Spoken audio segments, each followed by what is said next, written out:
Frankie Holiday wants to know how to fry a chicken, and there are a lot of ways to do it. I have and continue to use a bunch of different recipes and techniques, but this is the one I come back to the most. It's buttermilk soaked, pan fried, and everyone's gonna love it. So let's get started.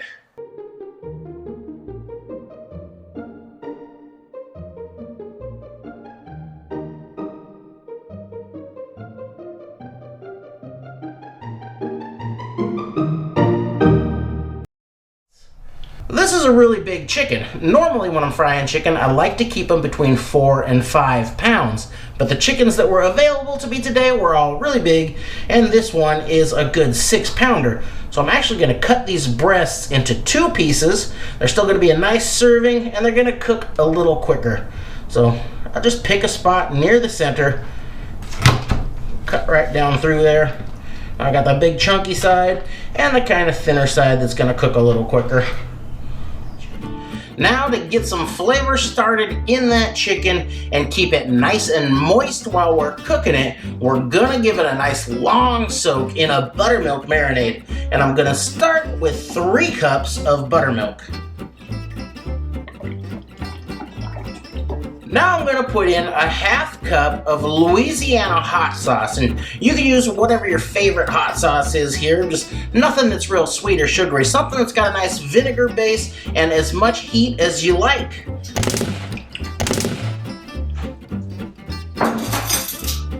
I'm going to put in 2 teaspoons of plain salt. You could use seasoned salt here too. And now I'm just going to stir that long enough to dissolve the salt. It's not a ton of seasoning in this marinade, but don't worry, we're gonna get there. Tastes like the devil's ranch. Now, we'll just put the marinade in the bag with the chicken. Hopefully there's no leaks from those little bones. But just in case, I'll put the bag in a bowl. Squish it around a little. Roll it around, make sure that marinade gets to every little gap in there. There we go. And now I'll put this into the refrigerator, and I like a nice 24-hour soak on mine, but you can get away with as little as 8 hours. If you get up early in the morning, put this together and let that soak all day, it'll be ready to cook for supper. Now you're gonna need a good chicken shake, which is just a blend of spices that you like for seasoning up your chicken. And there are a lot of commercial products that you can buy. Just some plain seasoned salt of any variety will do a pretty good job. But since a lot of these commercial products already have salt mixed in, I prefer to mix up my own chicken shake and leave the salt out. Because there are times when I want to bump up the spiciness of the chicken, but not really the saltiness, and by leaving it out of the shake, I've got control over that. Also, a lot of those products have sugar mixed in, and if you put sugar on the chicken before you cook it, it can burn there and your chicken will come out too dark. So let me show you what I do, and I don't normally measure the spices at all, but I'll kind of give you a ballpark here today, and it doesn't really matter anyway, because you can adjust this any way you see fit. So I'm going to start with a base of paprika. So let's see, I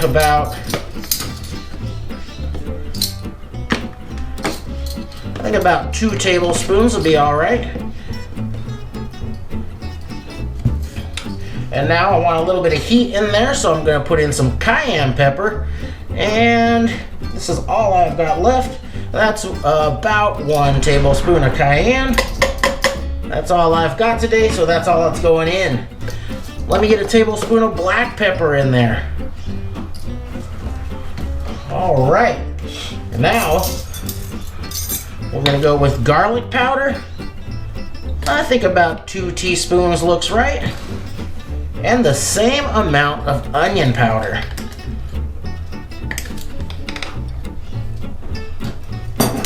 Now we will shake that up and see how it looks.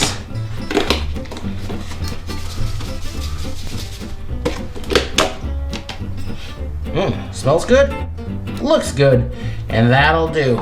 And now it's kind of handy that I used up all my cayenne pepper because having a shaker bottle really helps out. So I'll just pour all this in here.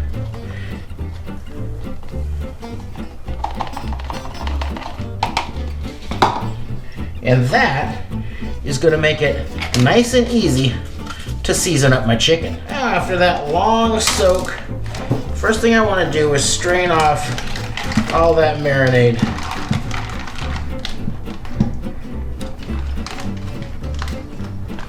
Oh, look at that. Shake it off a little bit. And we'll move it over here to this wire rack.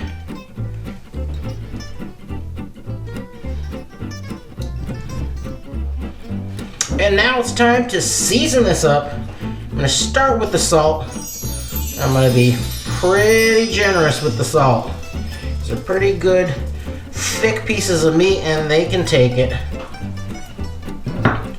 Now, I'm going to get in there and just hammer these with my chicken shake. Get a really nice coating all over that stuff.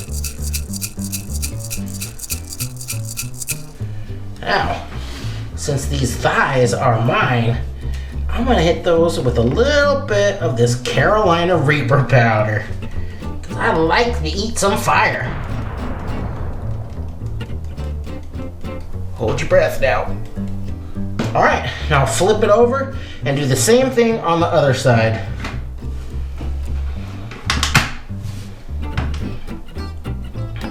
Of course, I've just handled raw chicken, so I will wash my hands before I season this side.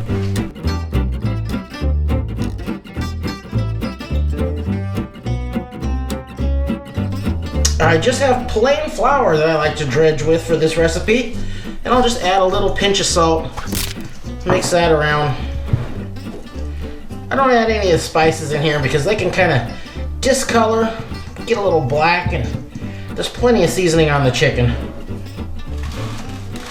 So now, just get my pieces of chicken, dredge them in that flour, use plenty of flour here, and kind of press it in. I like to press that flour in there, help it get a good hold on that chicken. Then I'll move that back to the rack and I'll let those set up there for a little while I'm heating up the oil, and that'll give them a little time for this flour to really glue itself to the chicken.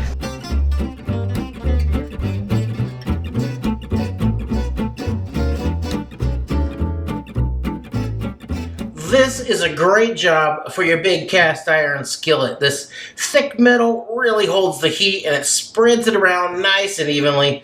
I actually heard somewhere that this 12-inch cast iron skillet was originally designed to fry one entire chicken.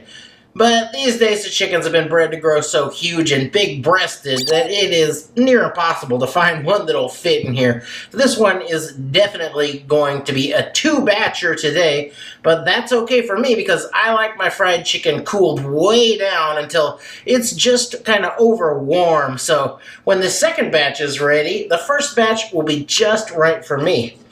So now let's get the oil in here, and I do prefer shortening for this. But any good frying oil will work, peanut oil or even corn oil.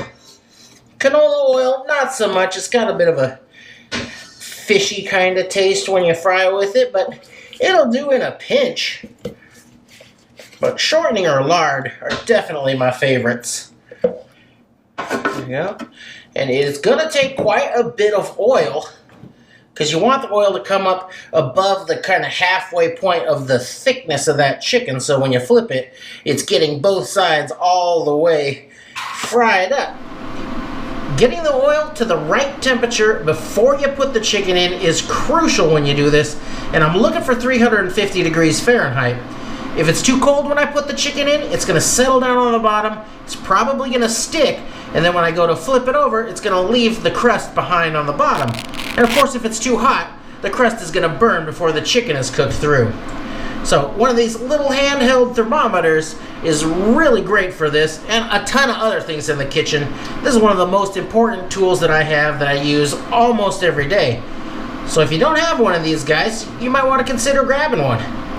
Another way I can test it is by taking this little piece of chicken fat, dipping it in there, making sure I get a good sizzle, but not a real smoky hot sizzle when I put it in. That looks pretty good. So it's time to get our chicken in there. Now, the chicken's been resting over here. The flour has set up on there really nicely, but it's also got some wet spots. So what I like to do is right before I throw it in the oil, I give it a quick toss in the flour, shake it off really good. I don't want a lot of excess flour. I just want to get those wet portions covered up, and then that goes down into the oil. Carefully. You don't want this spilling up over the top. You don't want to get your hand in there. Just a quick toss, gonna shake, and we're ready to go.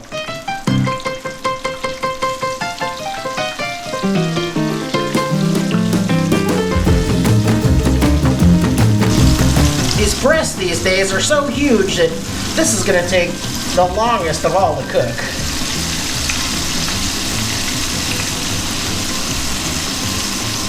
You're gonna get a temperature drop. It's gonna not sizzle so hard for a minute, but then it's gonna come back up, and that's exactly what you want. That way your chicken will cook all the way through before the crust gets too dark. Now, I'm working with a little bit of a smaller burner than I would normally use for this, but that's all I've got down here, so I'm gonna need to move it around a little more than I would on a bigger burner. I'll have to turn it here and there. If everything goes well and this doesn't get too hot at any point, I'm going to cook this for around 10 minutes, then I'll turn it, then I'll probably turn it back over for another 5, and then back over for another 5 after that. But don't be afraid to move this around and flip it over as often as you need to. Once that bottom crust sets up, it only takes a couple of minutes. You can flip it right over. If it starts to cook too fast and get a little dark, give it a quick flip, adjust your temperature, and you can just keep flipping it back and forth to keep from burning it. All in all, it should take 20 to 30 minutes to cook this chicken. Now, deep frying is much simpler, I think, but this pan-fried method I kind of like, because the points where the chicken comes into contact with that pan for a while get a little darker, a little crunchier. It gives you some variation in the texture of that crust, and I really like it. A lot of people swear that you can only flip it one time, but that doesn't make any sense at all. Let's see how we're doing here. Oh yeah. Oh, that's looking good.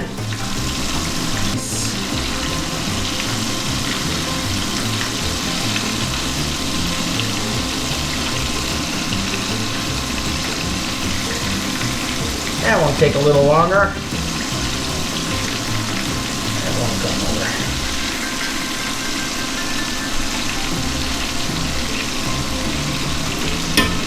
And right when you flip it, you don't want to move it around a lot. Give it a minute for that crust to set up on there, and then you can move it and twist it, and turn it, and flip it, and flop it, whatever you need to do.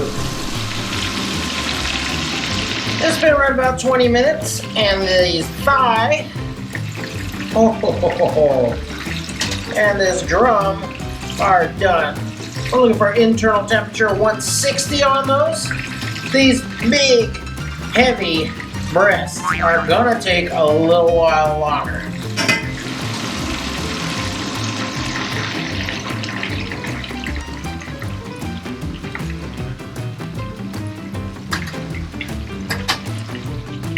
Alright, let me get that last plump, succulent breast. And I'll add a little more fresh shortening to replace what I lost there and bring that back up to temperature and do the second batch.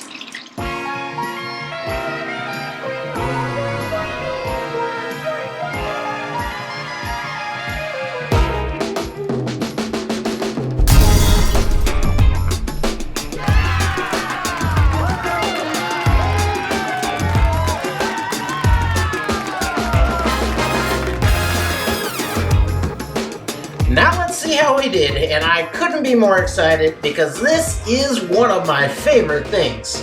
I happen to be a wing and thigh guy myself, so let me get one of these thighs right here. Oh, it's got nice color, Some nice crunchy bits out here. Some golden bits. Oh man, looks great.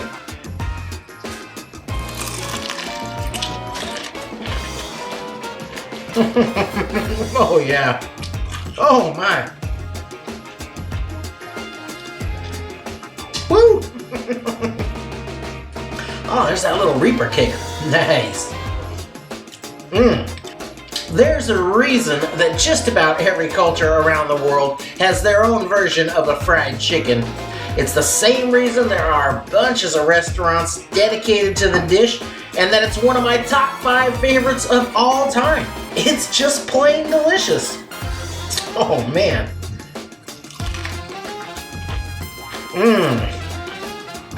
It's got a real satisfying crunch, and then that gives way to this beautifully tender and juicy meat. It's got a nice tangy bite from the buttermilk and hot sauce soak, and it's all just really tied together with all those great spices. It's a perfect dish, and just about as decadent as you can get for the price. I know everybody's mom or grandma makes the best fried chicken, but I'm neither of those things, and this is pretty darn good. So if your mom or grandma isn't getting off that secret recipe, give this one a try, and I know you're gonna love it. Thanks for watching.